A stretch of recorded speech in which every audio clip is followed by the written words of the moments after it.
আমার শহর রায়গঞ্জ নিবেদন করছে সায়নী গোল্ড এন্ড ডায়মন্ড, থানা রোড, রায়গঞ্জ।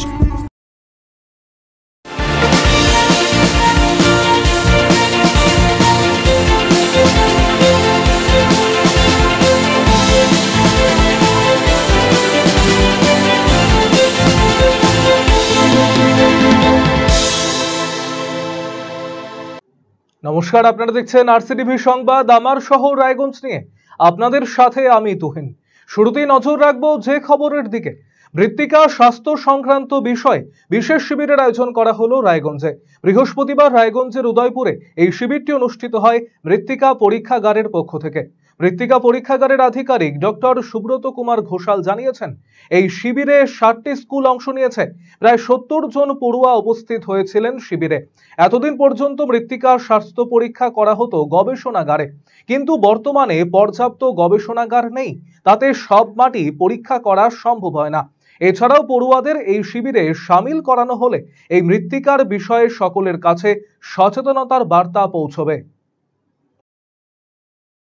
আজকে আমরা একটি বিশেষ কর্মসূচি নিয়েছি। সেই কর্মসূচিতে কি আছে, যে ছাত্রদের সয়েল হেলথ বা মাটির স্বাস্থ্য এই সম্পর্কে সচেতন করার জন্য একটা প্রোগ্রাম অর্গানাইজ করা হয়েছে। কতগুলো স্কুল এখানে উপস্থিত আছে? 7টি স্কুল।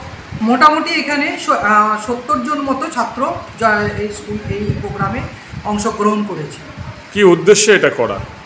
এটার মেন উদ্দেশ্য হচ্ছে, এতদিন পর্যন্ত আমরা সয়েল মাটির স্বাস্থ্য পরীক্ষা আমরা ল্যাবরেটরিতেই করতাম, কিন্তু দেখা যাচ্ছে ল্যাবরেটরির সংখ্যা কম প্রথমত, এবং তাতে সব গাছের মাটি পরীক্ষা করে দেওয়া সম্ভব হচ্ছে না।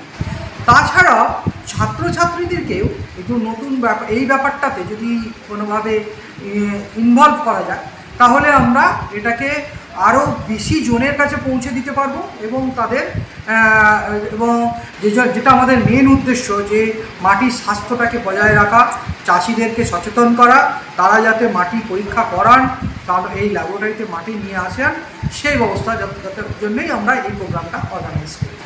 স্কুলগুলোতে এখনও পর্যন্ত সয়েল টেস্টিং করার কোনো ব্যবস্থা নেই, কিন্তু আমরা একটা ব্যবস্থা নেওয়ার চেষ্টায় আছি, যাতে এই প্রত্যেকটা স্কুলে ছাত্রছাত্রীদের একটা সয়েল টেস্টিংয়ের ব্যবস্থা করা যায়। এই জন্য একটা, যদিও তাদের সমস্ত ইনস্ট্রুমেন্ট বা কেমিক্যালস না থাকলেও একটা মিনি ল্যাব কনসেপ্ট বাজারে এসছে। সেটা হচ্ছে কি, আমাদের Indian council of agricultural research এবং ইন্ডিয়ান এগ্রিকালচারাল রিসার্চ ইনস্টিটিউট দিল্লিতে এরা একটা মিনি ল্যাব তৈরি করেছে, যেটার নাম দিয়েছে STFR, পুসা STFR। সেটা যদি প্রত্যেকটা স্কুলে সাপ্লাই করা যায়, সেটা যে কোনোভাবেই হোক, তাহলে কিন্তু ছাত্রছাত্রীরা তাদের নিজেদের মধ্যে থেকেই এই স্যাম্পলটা, সয়েল স্যাম্পলগুলো অ্যানালিসিস করতে পারবে, এবং সয়েল হেলথ কার্ড জেনারেট করতে পারবে, এবং চাষিদের পরামর্শও দিতে পারবে যে কি চাষ করা উচিত এবং কীভাবে তাদের কী সার দেওয়া উচিত। Class 12 science. বলছি, আজকে এখানে এসো, কি দেখলে? এখানে আমাদেরকে মাটি সম্বন্ধে বলা হচ্ছে, মাটির স্বাস্থ্য, মাটি কীভাবে, মাটির গুণ, সেগুলো সম্বন্ধে বলা হচ্ছে। চাষিদেরকে সে বিষয়ে সচেতন করার জন্য বলা হচ্ছে। কেমন লাগলো এসে? ভালো লাগছে। নজর রাখবো পরবর্তী খবরে। দুই গোষ্ঠীর সংঘর্ষে ব্যাপক উত্তেজনা ছড়িয়ে পড়লো এলাকায়। বুধবার এই ঘটনাটি ঘটেছে রায়গঞ্জ শহরের 25 নম্বর ওয়ার্ডের দেবীনগর রামকৃষ্ণপল্লী এলাকায়। এই ঘটনায় এক মহিলা গুরুতর আহত হয়েছেন। আহত মহিলার নাম মৌমিতা দেব। তিনি জানিয়েছেন, এদিন রাস্তা দিয়ে মায়ের সাথে যাচ্ছিলেন, তখন অপর গোষ্ঠীর লোকজন তাকে লক্ষ্য করে কটূক্তি করছিল। তিনি প্রতিবাদ করেন। এরপর জনা কয়েক যুবক এসে ধারালো অস্ত্র দিয়ে তার গলায় কোপ মারতে যায়। তিনি হাত দিয়ে ঠেকাতে গেলে বরাত জোরে প্রাণে বেঁচে যান। তার হাতে কোপ লাগে। তিনি বেশ কয়েকজনের বিরুদ্ধে পুলিশে লিখিত অভিযোগ দায়ের করেছেন। বিষয়টা হলো, কালকে আমি আমার মার বাড়ি দেবপুরী মন্দিরে এখানে আছে, তো আমি আর আমার মা যাচ্ছিলাম, ওখানে বাড়িতেই যাচ্ছিলাম। যাওয়ার পথে ওরা হচ্ছে ভুলভাল টন্টিং করছিল। এমনি ক্রমাগত ওরা করতেই থাকে, টন্টিং করতেই থাকে। তো কোনো সময় এগুলো গায়ে লাগাই না, চলে যাই। তারপরে যে কিছুদিন আগে আমাদের ওয়ার্ডে একটা ঘটনা হয়েছিল, মার্চ পিটিশন করেছিল কাউন্সিলরের নামে।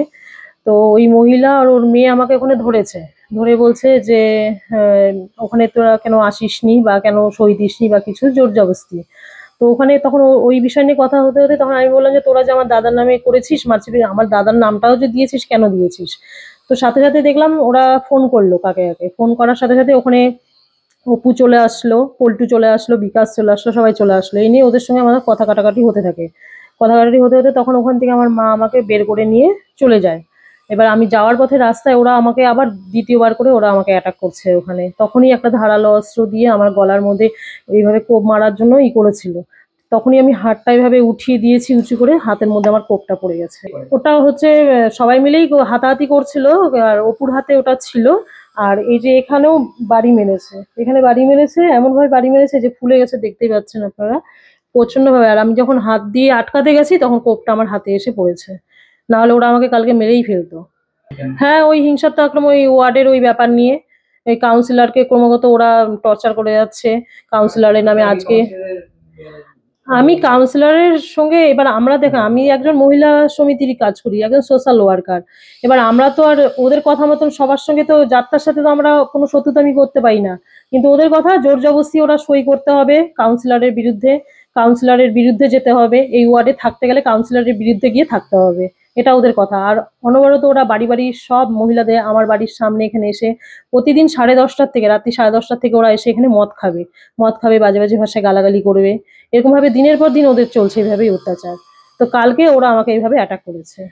যদিও মৌমিতার তোলা এই অভিযোগ অস্বীকার করেছেন অভিযুক্ত অমিত আচার্য, তিনি পাল্টা ঝামেলা করার অভিযোগ তুলেছেন মৌমিতার বিরুদ্ধে। আমরা দায়ের করেছি এই বিগত দিনেও ও আমাদের মন্দিরে এসে এরকম ঝামেলা করে গিয়েছে। তো এর আগে এসে মন্দিরে ভাঙচুর করেছে, ঝামেলা করেছে, গণ্ডগোল করেছে। তার জন্য আমরা এর আগে জানিয়েছিলাম প্রশাসনকে এই ব্যাপারটা নিয়ে। তারপরে আমরা ওকে এই মন্দির থেকে বের করে দেওয়া হয়, ওই যে এখানে ওনার কোনো অ্যালাউ থাকেই না। তো সেই জন্যই আজকে আবারও এসে একই জিনিস করেছে। এবার আমাদের মন্দিরে কেউ নেই যে ওর সঙ্গে সবসময় কথা বলবে বা কিছু বলবে, কেউ ওকে মানে এখানে অ্যালাউই করে না, পছন্দই করে না। তার যারা যারা আছে এখানে কেউ মন্দির চত্বরে অন্তত কেউ রাজনীতি নিয়ে আসে না। মন্দিরটাতে এই রাজনীতিটা মন্দিরের গেটের বাইরে আমরা থুয়ে তারপর আমরা মন্দিরে প্রবেশ করি, রাজনীতি এখানে কোনো স্থান নেই। আর এই ঘটনাটার আমার যতদূর মনে হয় এই ঘটনাটার সূত্রপাত হচ্ছে 26 তারিখের যে ঘটনাটা হয়েছিল ইলেকশনের, সেই ঘটনার থেকেই এই ঘটনার সূত্রপাত। তো এটা একটা পরিকল্পিত চক্রান্ত আমাদেরকে, যে আমরা মানে যে ওনারা যে কোনোভাবে প্রমাণ করতে চাচ্ছে যে আমরা খারাপ কাজ করছি বা খারাপ কাজের সঙ্গে যুক্ত, কিন্তু সেটা কোনো মতে পারছে না। না, গোষ্ঠী কন্দলের কিছু নেই, আমরা শান্তিপূর্ণভাবে রাজনৈতিক না হোক, হ্যাঁ উনি চেষ্টা করছে, উনি তাই চাচ্ছে। এবারে নজর রাখবো যে খবরের দিকে। দহন জ্বালায় অতিষ্ঠ দুই বঙ্গের মানুষজন। বিগত বছরগুলির তুলনায় এবারে গরমের প্রভাব অনেকটাই বেশি। সকাল হতে না হতেই দুর্বিষহ অবস্থা। সকাল 7টা বাজতেই গরমের প্রভাব পড়তে শুরু করেছে। বেলা বাড়ার সাথে সাথে তাপে পড়ছে আম জনতা, শরীরের ত্বক জ্বালা করছে। মাঠঘাট ফেটে চৌচির, শুকিয়ে খাঁ করছে পুকুর, নদী, খালবিল। সাধারণ মানুষের পাশাপাশি গরমে নাজেহাল অবস্থা পশু পাখিরও। গাছপালাও যেন মুষড়ে পড়ছে। দিন যত এগোচ্ছে গরমের প্রকোপও বাড়ছে। তাপমাত্রা 40 থেকে 42 ডিগ্রির মধ্যে ওঠানামা করছে। এত কিছুর পরেও বৃষ্টির দেখা নেই। রাজ্যের বিভিন্ন জায়গার পাশাপাশি ছবিটা একই রকম রায়গঞ্জ শহরেও। দিনের বেলার সাথে পাল্লা দিয়ে রাতেও গরমের দাপট। উত্তাপ কমার কোনো নামগন্ধ নেই। ভ্যাবসা গরমে রাতে ঘুমানোই দায় হয়ে পড়ছে। আর এই পরিস্থিতিতে সকলে যখন রোদ থেকে বাঁচতে বিশেষ সতর্কতা অবলম্বন করছেন, তখন বিশ্রাম নেই ট্রাফিক পুলিশের। দিন রাত এক করে কাজ করে চলেছেন তারা। দুপুরে সূর্য যখন মধ্য গগনে, তখন তার মাঝে রাস্তার মধ্যে দাঁড়িয়ে কাজ করছেন সমস্ত ট্রাফিক কর্মীরা। নিজেদের শরীরের কথা না ভেবে সাধারণ মানুষের জন্য তারা পরিষেবা দিয়ে চলেছেন 365 দিন। যে কোনো উৎসব অনুষ্ঠানেও যেমন তাদের ছুটি নেই, তেমনি রোদ ঝড় জলকে মাথায় নিয়ে অক্লান্ত পরিশ্রম করে চলেছেন ট্রাফিক কর্মীরা। তাদের এই কর্মযজ্ঞকে কুর্নিশ জানিয়েছেন সকলেই। আমাদের এখানে ট্রাফিকের পরিষেবা খুবই ভালো, মানে প্রতিদিন মানে 365 দিনই ট্রাফিকের লোকজন খুব দায়িত্ব সহকারে এখানে ট্রাফিক কন্ট্রোল করে থাকে। হ্যাঁ, এখন তো খুব দাবদাহ চলছে, গোটা রাজ্য জুড়েই চলছে, আমাদের এখানেও তাই, দীর্ঘদিন ধরে কোনো বৃষ্টি নেই।